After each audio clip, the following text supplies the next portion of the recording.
네, 알아두면 유용한 경제 이야기, 오늘의 생활경제 시작합니다. 폭염과 폭우의 영향으로 장바구니 물가가 들썩였습니다. 농산물뿐만 아니라 가공식품, 수산물 가격이 줄줄이 올랐는데요. 통계청에 따르면 7월 소비자 물가지수는 전년 대비 2.1% 오른 것으로 나타났습니다.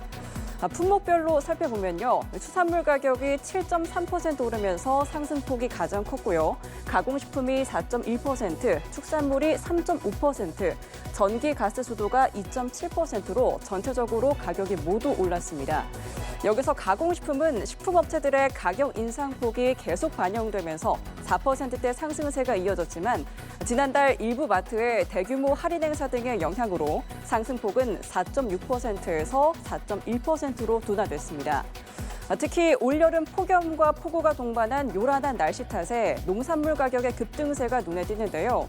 대표적으로 수박 한 통 가격이 3만 원에 달하는 등 먹거리 물가에 빨간불이 켜지면서 서민들의 주머니 사정을 어렵게 하고 있습니다. 보도에 김도헌 기자입니다. 지난달 소비자 물가 상승률이 2.1%를 보이며 두 달 연속 2%대 상승률을 기록했습니다. 올여름 반복되는 폭염과 폭우 등 오락가락한 날씨 탓에 농산물 가격이 크게 뛰었는데 특히 여름철 대표 과일인 수박 가격은 작년 대비 20.7%나 올랐습니다. 최근 한 달 사이 과일과 채소 가격이 무섭게 올랐는데요. 대표적인 여름 과일인 수박은 현재 할인 행사가 진행 중인데도 한 통 가격이 3만 원에 육박합니다. 통계청은 지난 한 달 사이 채소나 과일 물가가 유독 큰 폭의 상승세를 보였다고 설명했는데 시금치는 78.4%, 열무는 57.1%, 상추는 30% 올랐습니다. 브로콜리만 하더라도 얼마 전만 하더라도 쌌는데 2개에 5천 원인데 많이 올랐어요. 야채가 제일 많이 오를 것 같아요. 식재료 가격이 뛰면서 장바구니 물가 부담을 키웠는데 쌀과 소고기, 달걀, 고등어, 마늘 등도 줄줄이 올랐습니다. 최근 여름 휴가철을 맞아 대형마트 등 유통업체들이 대규모 할인 행사를 벌이며 물가를 눌러왔지만 물가 상승 압력이 만만치 않았던 것으로 풀이됩니다. 대형마트에서도 보면은 7월 달에 저희가 이제 전반적인 동향을 살펴봤을 때 자체 할인도 많이 한 것으로 좀 파악이 됐습니다. 그런 것들이 반영이 되면서 가공식품의 전체적인 상승률이 좀 둔화됐다고 저희는 보고 있습니다. 하지만 지난달 가공식품 물가 상승률은 4.1%로 전체 물가 상승률을 0.35%포인트 끌어올렸습니다. 커피는 15.9%, 빵은 6.4% 올랐습니다. 국산 쇠고기 물가는 4.9% 뛰며 전달보다 상승폭이 커졌는데 지난달 21일 신청이 시작된 소비 쿠폰이 일부 영향을 줬을 가능성도 제기됩니다.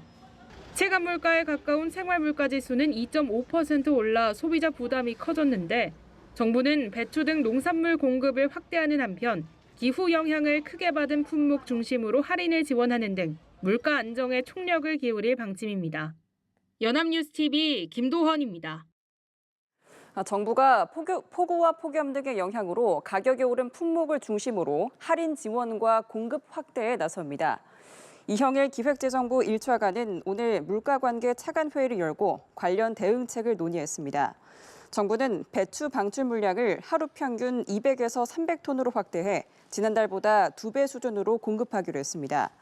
수박 등 기상 영향으로 가격이 오른 품목에 대해서는 정부 할인 지원을 지속하고 쌀은 유통업체와 협력해 20kg당 3,000원 할인 행사를 추진합니다. 또 한우는 출하 인센티브를 통해 이달에도 평시 대비 30% 이상 공급할 방침입니다. 고용노동부가 내년도 적용 최저임금을 시간급 1,320원으로 확정해 고시했습니다. 올해 최저임금 1,030원보다 2.9%, 290원 인상된 것으로 월 209시간씩 근무하는 월급으로 환산하면 215만 6,880원입니다. 내년 최저임금은 지난달 10일 최저임금위원회 제12차 전원회의에서 2008년 이후 17년 만에 근로자와 사용자, 공익위원 합의로 결정됐습니다. 노동부는 열흘 동안의 이의제기 기간에 노사단체 등이 제기한 이의가 없어 원안을 확정했다고 밝혔습니다.